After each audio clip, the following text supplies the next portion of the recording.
මේ මහ පොළොවට රැගෙන එන්නට බලන්න හොඳින් වියන් බදිමින් වහන් කූඩු දෙකක් රැගෙන ටිකෙන් ටික ඔබේ දැස් මානෙටම මේ නිර්මාණ අප රැගෙන එනවා අනිවාර්යෙන්. ඒ නිර්මාණය තුල රැඳී සිටින්නේ අවුරුදු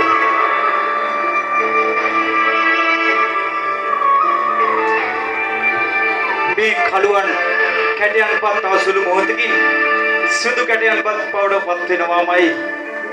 ඒ වගේම මේ තුල සිටින්නේ එවියන් මත මහා මායා දේවිය.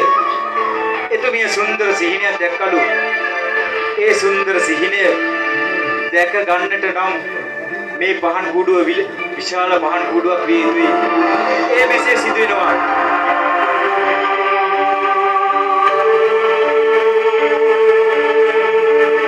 දිව්‍ය ලෝකයේ ඉඳලා ඒ පහන් කුඩුව ඔබේ දැස් මානෙම මේ විදිහට වියන ආකාරයෙන්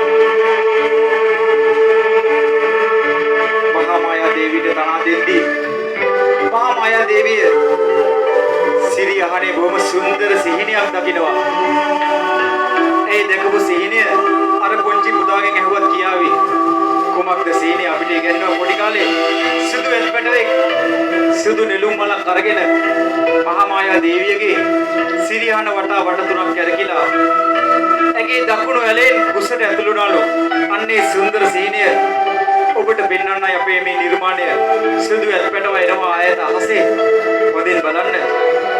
ඈත අහසේ සුදු නෙළුම් මලක් අරගෙන ඒ පුංචි හුරතල් එල්පැටව මෙන්න මේ විදිහට මහා මායා දේවිය අසලටම එනවා. ඒ කෙසේ සිදුවයිද? නිර්මාණයේ සාර්ථක අනිවාර්යයෙන් සිදු වෙනවාමයි. පුංචි එල්පැටව හරිම හුරතල් බලන්න හොඩේ ඔල්ලොල්ල ලස්සනට පහන් කූඩුව ළඟට මෙන හැටි.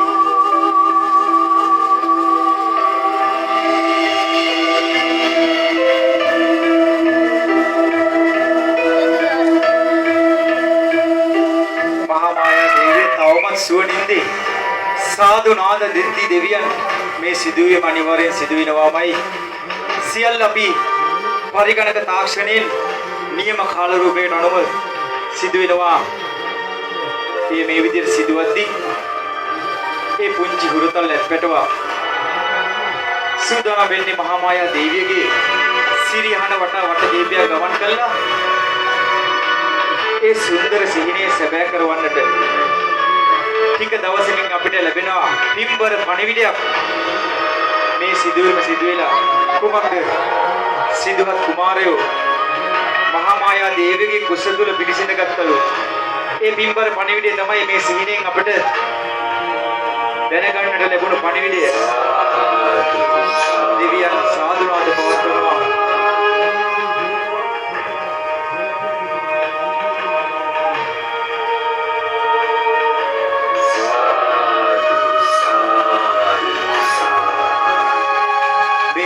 සිදුණා. සිදුවත් කුමාරයාණන් මහා මායා දේවියගේ කුස තුල පිළිසඳගත්තු ඒ සුන්දර දසුන ඔබට ඉදිරිපත් කළා. සිදුවත් කුමාරයා ඉපදිලා දවස් 7කින් මහා මායා දේවිය කලුරිය කළාලු. කලුරිය කළා. උන්වහන්සේ දිව්‍ය ලෝකේ මාතෘ දිව්‍ය රාජාණන් වහන්සේ හැටියට උපත ලැබුවලු. බලන්න මහා මායා දේවිය නැවත දිව්‍ය ලෝකේ යනවා. නිකම්ම නෙවෙයි අර සුදු ඇත්පැටවත් යනවා. අපේ සුන්දර නිර්මාණයක් අරගෙන මේ සුන්දර නෙළුම් මලක් අරගෙන මේ විදියට ඈත නෙළුම් කුඩුන උඩ තියෙන දිව්‍ය විමානයේ මේ විදියට රැගෙන යද්දී අර පහන් කුඩුව ඊට සරසරසා දෙන්නේ නියම ආකාරයෙන්. ඒ සමග බුදු කෙනෙක් පහළ වුණ පණිවිඩය අපිට ලැබුණා. ඊට සූදානම් වෙනවා. අපි පමණක් නොවේ යක්ෂයෝ. හොඳින් ඇහුම්කන් දෙන්න.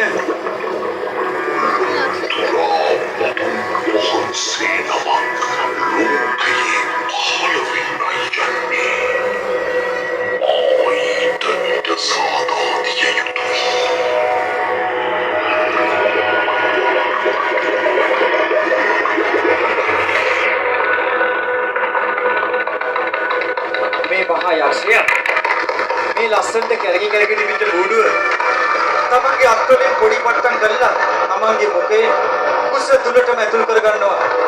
කුමකටද මේ වැඩේ කරේ? බුදුරජාණන් වහන්සේ වඩිනවා කියලා මේ යක්ෂයාට දැනගන්නට ලැබෙනවා. උන්වහන්සේට වඩින්නට මේ විදිහට ඊට හසර පිළිසකර කරලා දෙනවා. යක්ෂයන් අමනුෂ්‍යයන් එසේ සිදු කරද්දී දෙවියන් සාදුනාද දෙද්දී මහ වනයේ ඉන්න මහ වන සතුන් බුදුන් පිළිගන්නට සූදානම්.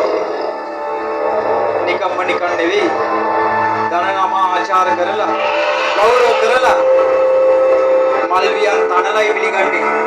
බලන්න මේ හස්ති රාජයා මේ මහ වනයේ ඉඳලා මේ මහ පහන් කුඩු අභියසටම පැමිණෙනවා.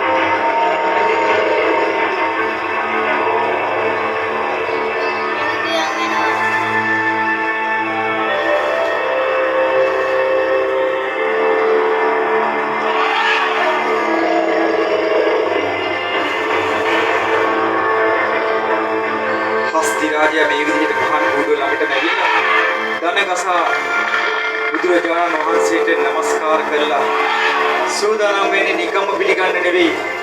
සුන්දර මල් වීණක් කරන්නට මේ හස්ති රාජයා සූදානම්. මේ සදා විශාල නෙළුම් මලක් හොයනවා.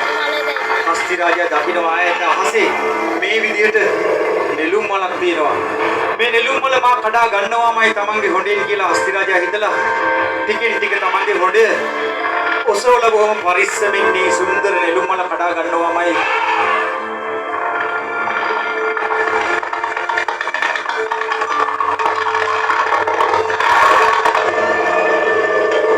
කිසිදු හානියක් නැහැ පුතේ. බොහොම පරිස්සම් මේ හස්ති රාජයා නෙළුම් මල කඩාගෙන අපලෝතුරු තිලෝගුරු අමාමෑණී බුදු පියාණන් වහන්සේට පූජා කරන්නටයි සූදානම් වෙන්නේ. බුද්ධත්වයෙන් පස්සේ බුදුරජාණන් වහන්සේ වඩිනවා දිව්‍ය විමානයේට. දෙවියන්ට බණ කියලා අර ඈත අහසේ දිව්‍ය විමානය දෙවියන්ට ධර්ම දේශනා කළා. උන්වහන්සේ නැවතත් මේ මනුලෝකෙට වඩිනවා. උන්වහන්සේ පිළිගන්න තමයි මේ අහිංසක සත්‍යය මේ විදිහට සූදානම්ෙන් ඉන්නේ. දෙවියන් සාදුනාද දෙනවා.